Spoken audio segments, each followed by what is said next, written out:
নমস্কার। যুক্তি তর্ক সঙ্গে অর্কয়ে আপনাদের স্বাগত। আপনাদের সঙ্গে আমি অর্কপ্রভ সরকার। শ্রীভূমি নামটা কিন্তু রবি ঠাকুরেরই দেওয়া। আসামের বাংলাদেশ সীমান্ত লাগোয়া করিমগঞ্জ জেলা, অতীতে নাম ছিল করিমগঞ্জ, কিন্তু হিমন্ত বিশ্ব শর্মা সরকার সেই নামটা পরিবর্তন করেছে রবি ঠাকুরের দেওয়া নামে শ্রীভূমি। তা শ্রীভূমিতেই এখন একটা বিতর্ক হয়েছে। আমার মতে যে বিতর্কটা হয়েছে সেই বিতর্ক যে একেবারে অপ্রাসঙ্গিক তা নয়। দেখুন, রবি ঠাকুর আমাদের প্রাণের আরাম, মনের আনন্দ, আত্মার শান্তি। রবীন্দ্রনাথের গান আমাদের জীবনের পরতে পরতে জড়িয়ে আছে। তাই রবি ঠাকুরকে বাদ দিয়ে বঙ্গজীবন অসম্পূর্ণ। কিন্তু কখনো কখনো পরিস্থিতি এমন হয় যে রবি ঠাকুরকে নিয়ে যে আমাদের স্বতঃস্ফূর্ত আবেগ, সেই আবেগের বহিঃপ্রকাশ প্রকাশ্যে হলে বিতর্কের জন্ম নেয়। এই বিতর্কটাকে আমি একদম অনভিপ্রেত বলতে রাজি নই। রবীন্দ্র অনুরাগীরা তথাকথিত সেকু মাকুলা রেড়ে করে উঠবেন যে আপনি রবীন্দ্রনাথের গানে আবার বিতর্কের রসদ কোথা থেকে খুঁজে পেলেন। না, রবীন্দ্রনাথের গানে আমি কোনো বিতর্কের রসদ খুঁজে পাইনি। কিন্তু রবীন্দ্রনাথের একটা গানকে কেন্দ্র করে বিতর্কের একটা পটভূমি তৈরি হয়েছে। আমি সেই পটভূমিকে সম্পূর্ণ অস্বীকার করতে রাজি নই। আমার সোনার বাংলা আমি তোমায় ভালোবাসি, বঙ্গভঙ্গের সময় রবীন্দ্রনাথের লেখা গান। পরবর্তীকালে বাংলাদেশের গঠনের পর সেটা বাংলাদেশের জাতীয় সঙ্গীত হিসাবে বিবেচিত হয়। শ্রীলঙ্কার জাতীয় সঙ্গীতেরও রচয়িতা রবি ঠাকুর, আর আমাদের ভারতের তো বটেই। কংগ্রেসের এক নেতা, বয়স্ক মানুষ, তিনি কংগ্রেসের একটা অধিবেশনে শ্রীভূমিতে আমার সোনার বাংলা আমি তোমায় ভালোবাসি গানটা গেয়েছেন। হিমন্ত বিশ্ব শর্মার সরকার বলছেন যে রবি ঠাকুরের এই গানটা হঠাৎ করে কংগ্রেসের মঞ্চ থেকে গাওয়া হলো কেন। তাদের যুক্তি, আমার সোনার বাংলা আমি তোমায় ভালোবাসি রবীন্দ্রনাথের গান, বাংলাদেশের জাতীয় সঙ্গীত, কিন্তু গানটা গাওয়ার খুব কি প্রয়োজনীয়তা ছিল এই মুহূর্তে, যখন বাংলাদেশের অন্তর্বর্তী সরকার ভারত বিরোধিতাকে তাদের টিকে থাকার মূল রসদ করেছে এবং পাকিস্তানের সেনাবাহিনীর চিফ অফ স্টাফের চেয়ারম্যান শামসুর মির্জা বাংলাদেশে এসেছিলেন। যমুনাতে ইউনুসের সঙ্গে তার সাক্ষাৎ হয়। ইউনুস তাকে একটা বই উপহার দেন, আর্ট অফ ট্রায়াম্প। তার প্রচ্ছদে বাংলাদেশের যে মানচিত্র দেয়া হয় তাতে উত্তর পূর্ব ভারতের 7টা রাজ্যকে বাংলাদেশের অন্তর্ভুক্ত বলে দাবি করা হয়েছে। এর আগেও ইউনুসের মুখ্য সহকারী মাহফুজ এইরকম একটা ম্যাপ, বাংলাদেশের মানচিত্র সমাজ মাধ্যমে পোস্ট করেছিলেন। বলেছিলেন বাংলাদেশের এখন যা ভৌগোলিক অবস্থান সেটা অসম্পূর্ণ, জিন্নার ভাষায় মথ ইটেন। তাই বাংলাদেশ স্বয়ংসম্পূর্ণ স্বাধীন রাষ্ট্র হিসাবে তখনই আত্মপ্রকাশ করতে পারবে যখন ভারতের উত্তর পূর্ব সহ পশ্চিমবঙ্গ, বিহার বাংলাদেশের অন্তর্ভুক্ত হবে। খোয়াব কাকে বলে। কিন্তু এই দুর্বৃত্তটা হচ্ছে হিজবুত তাহরিরের জঙ্গি। ভারত সরকার প্রতিবাদ করেছিল, তারপর সমাজ মাধ্যম থেকে সেই পোস্ট ওই জঙ্গিটা প্রত্যাহার করে নেয়। ইউনুস ভুলবশত ওই মানচিত্র সমন্বিত বইটা পাকিস্তানের সেনাকর্তাকে দেয়নি, বদমাইশি করেছে। কারণ ও আন্তর্জাতিক খ্যাতিসম্পন্ন বাটপার, জঙ্গি দলের নেতা।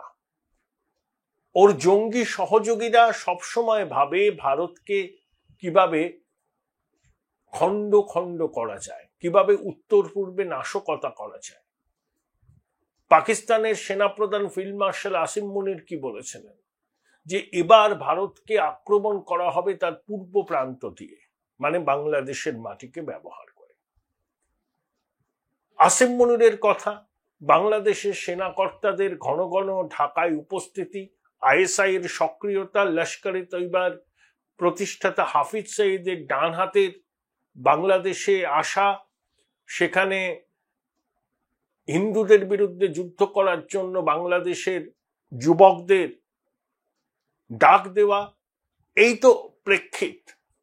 এই প্রেক্ষিতে ইউনূসের আর্ট অফ ট্রায়াম্ফ বইটা পাকিস্তানের সেনাকর্তাকে দেওয়া, যার প্রচ্ছদে বাংলাদেশের বিকৃত মানচিত্র। এর প্রতিক্রিয়া স্বাভাবিক, যে কোনো সচেতন দেশপ্রেমিক ভারতবাসী এর প্রতিবাদ করবেন।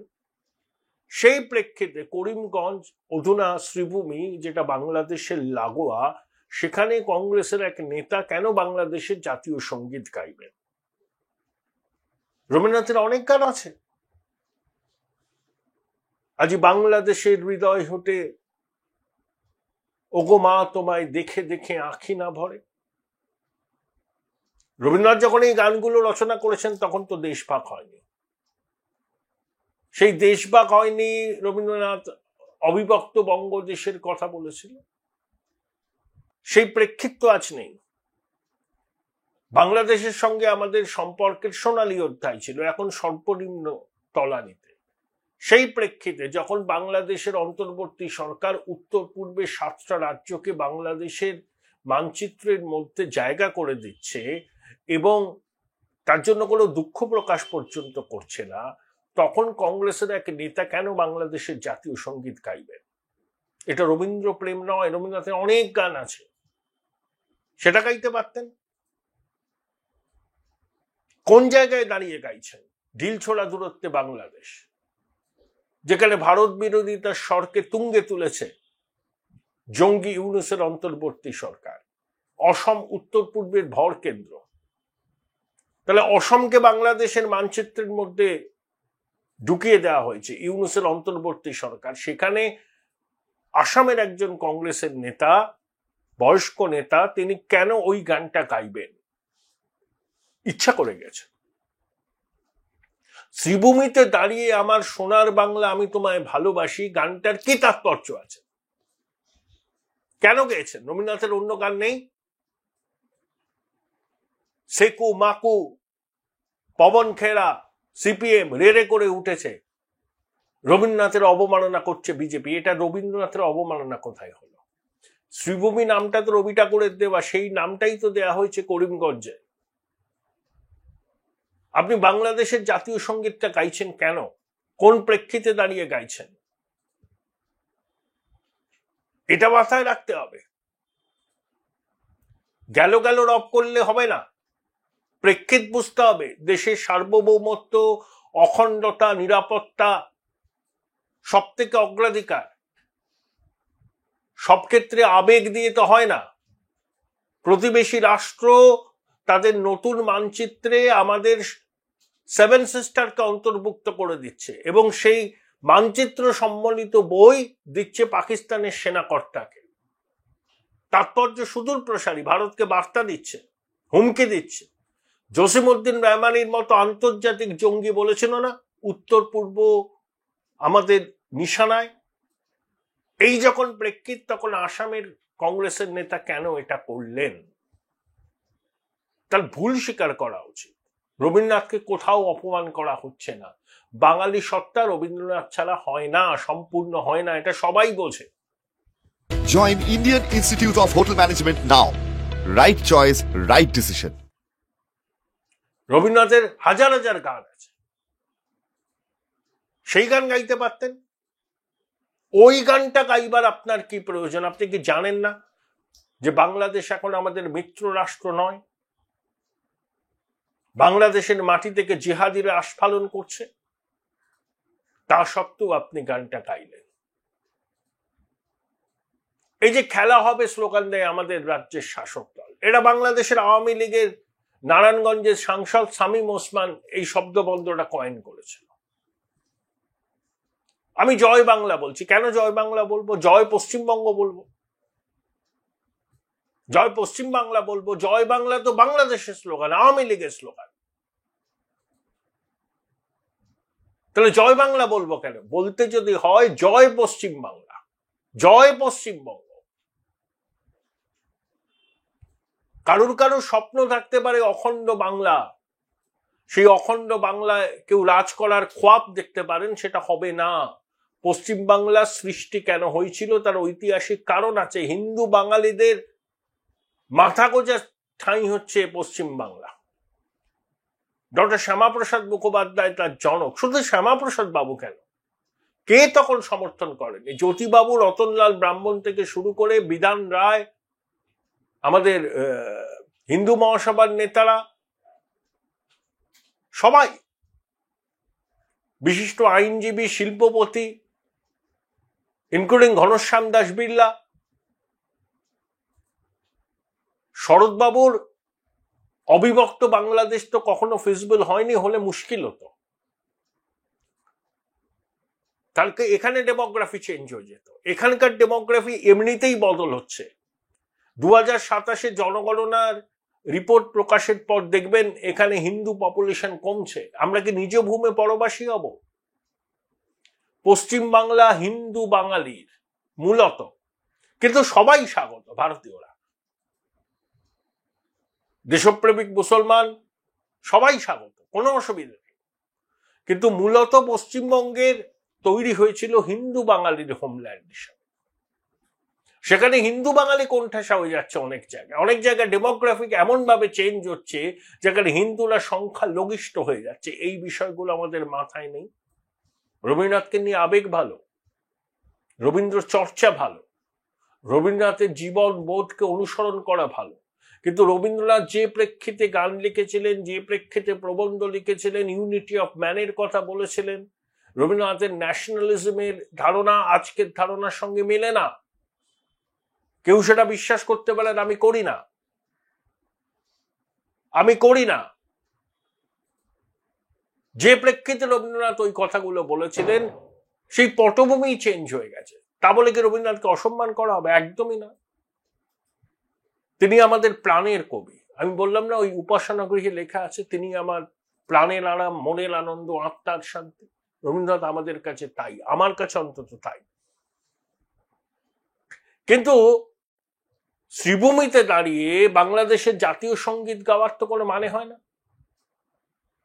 আপনার কি অন্য কোনো গান মনে পড়ল না রবীন্দ্রনাথের? গাইলেন কেন ওই গানটা? কি প্রেক্ষিতে গাইলেন?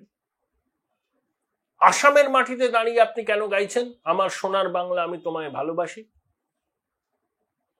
আর কোনো গান জানেন না? নাকি বাংলাদেশের অন্তর্বর্তী সরকার যে মানচিত্রটা প্রকাশ করেছে সেটা ঠিক করেছে বলে মনে করেন এই কংগ্রেসের নেতা? জবাব দিতে হবে কংগ্রেসকে। দায় তারা এড়াতে পারে না। রবীন্দ্রনাথকে নিয়ে কোনো বিতর্ক নেই, থাকতে পারে না। কিন্তু রবীন্দ্রনাথের গান, রবীন্দ্রনাথের লেখা, রবীন্দ্রনাথের কবিতার পটভূমি আজ থেকে বহুকাল আগে। সেই পটভূমি পরিবর্তন হয়েছে, বিশ্ব বদলে গেছে। আমাকে সেই বাস্তবতাকে মানতে হবে, অতীতকে আঁকড়ে থাকলে হবে না। আর কথায় কথায় রবীন্দ্রনাথকে অপমান করা হচ্ছে। কোথায় অপমান করা হলো? শ্রীভূমি নামটাই তো রবীন্দ্রনাথের দেওয়া। বিতর্ক হতে পারে, বিতর্ক হতে পারে এই বিষয়টা নিয়ে, কিন্তু আমার মত পরিষ্কার। রবীন্দ্রনাথ আমাদের আরাধ্য, পরম প্রিয়, কিন্তু তাকে আমি ঈশ্বরের মর্যাদায় বসিয়ে পুজো করার পক্ষপাতী নই। তাকে বিচার করতে হবে নৈবত্তিক ভাবে। তিনি একটা রক্ত মাংসের মানুষ ছিলেন। তার গান, তার কবিতা, তার প্রবন্ধ বিচার করতে হবে তৎকালীন সমসাময়িক ঘটনাবলীর আলোকে। এখনকার পটভূমিতে সেগুলো বিচার করা যায় না। কোথাও রবীন্দ্রনাথকে অপমান করা হয়নি, ভুল ন্যারেটিভ তৈরি করা হচ্ছে। কংগ্রেসের তো ক্ষমা চাওয়া উচিত। বাংলাদেশ সীমান্তে দাঁড়িয়ে আপনি বাংলাদেশের জাতীয় সঙ্গীত গাইছেন এবং দোষ খালনের জন্য বলছেন যে রবীন্দ্রনাথকে অপমান করা হয়েছে। ভুল ন্যারেটিভ। কেউ রবীন্দ্রনাথকে অপমান করে।